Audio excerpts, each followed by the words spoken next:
Salam, təhsil sahəsində baş verən ən son yeniliklərlə qarşınızdayıq. ADA Universitetində dövlət proqramı çərçivəsində xaricdə təhsil almış məzunların akademik fəaliyyətə cəlb olunması ilə bağlı işgüzar panel keçirilib. Təhsil naziri Mikayıl Cabbarov giriş sözündə qeyd edib ki, 2007-2015-ci illərdə Azərbaycan gənclərinin xaricdə təhsil üzrə dövlət proqramının əsas fəlsəfəsi ölkəmizin rəqabətə qabil kadrlara tələbatı ilə bağlı olub. Bu məqsədlə ötən illər ərzində 3500-dən çox tələbə dövlətimizin verdiyi təqaüd imkanları ilə dünyanın aparıcı universitetlərində təhsil almaq hüququ qazanıb. AMEA-nın prezidenti Akif Əlizadə, ADA Universitetinin rektoru Hafiz Paşayev, Dövlət Neft Fondunun icraçı direktoru Şahmar Mövsümov qeyd ediblər ki, əsas ideyası neft kapitalından insan kapitalına olan 2007-2015-ci illərdə Azərbaycan gənclərinin xaricdə təhsil üzrə dövlət proqramı artıq özünü doğruldu. Sabah qruplarının təqdimatında universitetlərdə məzunların akademik fəaliyyət üçün yaradılan imkanlardan bəhs edilib. Sonra məzunlar açıq fikir mübadiləsinə qoşularaq akademik sahədə daha fəal iştiraki təmin edəcək nüanslar barədə rəy və şərhlərini söyləyiblər. Paneldən sonra xaricdə təhsil almış məzunlarla ali təhsil müəssisələrinin rəhbər şəxsləri arasında işgüzar görüşlər təşkil olunub. Dekabrın 18-də Lənkəran, Astara, Lerik və Yardımlı rayonlarında çalışan müəllimlərin bilik və bacarıqlarının diaqnostik qiymətləndirilməsi keçirilir. 3 gün ərzində Masallıda keçiriləcək imtahanlarda 7500 nəfərdən çox müəllim iştirak edəcək. Ötən il Masallı və Cəlilabad rayonları üzrə diaqnostik qiymətləndirmədə müxtəlif səbəblərdən iştirak edə bilməyən və ya işə yeni qəbul edilən müəllimlər də imtahanlara qatılacaqlar.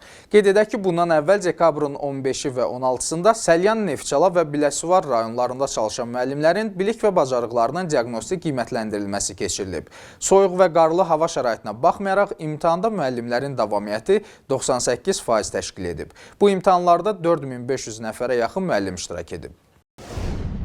Ötən həftə Azərbaycan Texniki Universitetində, həmçinin Bakı şəhərində yerləşən məktəbdənkənar təhsil müəssisələrində çalışan pedaqoji işçilərin də bilik və bacarıqları qiymətləndirilib. Qiymətləndirmə Təhsil Nazirliyinin məktəbdənkənar fəaliyyətinin təşkili şöbəsi və Alyans MMC tərəfindən aparılıb.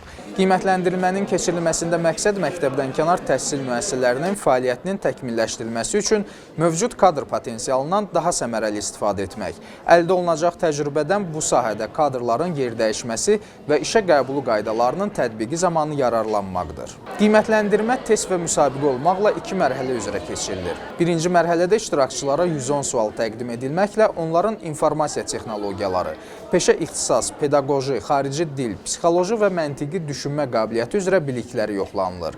İkinci mərhələ isə praktik bacarıqlar tələb edən istiqamətlər üzrə keçiriləcək.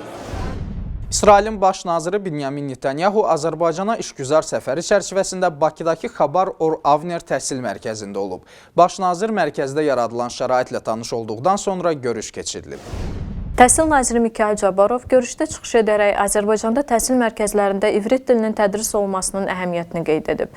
Bu tədris mərkəzinin və digər məktəblərin inşasında Heydər Əliyev Fondunun böyük rolunun olduğunu vurğulayan Mikayıl Cabbarov, təhsil ocağında gənclərə tolerantlığın, başqa dinlərə, xalqlara hörmətin aşılanması baxımından Xabad Or Avner mərkəzinin gözəl nümunə olduğunu deyib.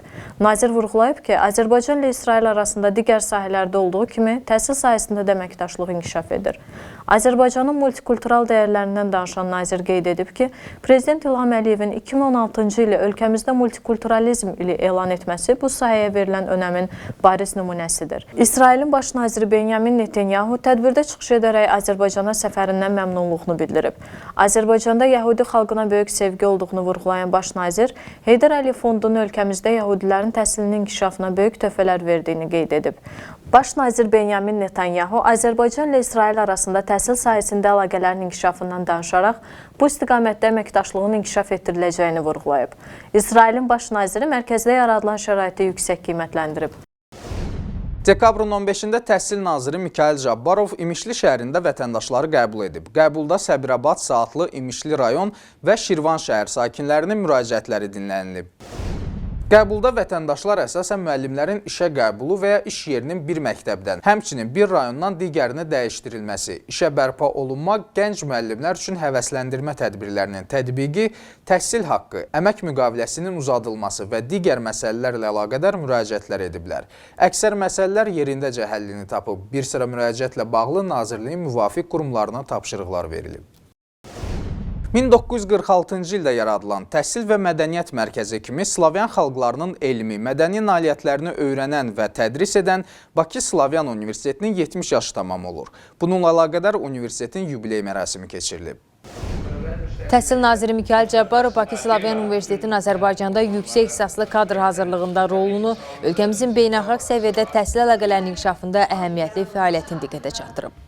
Bakı Slavyan Universitetinin rektoru Nurlana Əliyeva universitetin keçdiyi tarixi yoldan bu ali məktəbin gənc nəslin təlim-tərbiyəsindəki rolundan danışıb.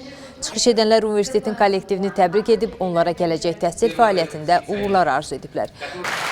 Sonra Təhsil Naziri universitetin ölkə prezidentinin sərəncamı ilə təltif olunan əməkdaşlarına yüksək dövlət mükafatlarını təqdim edib.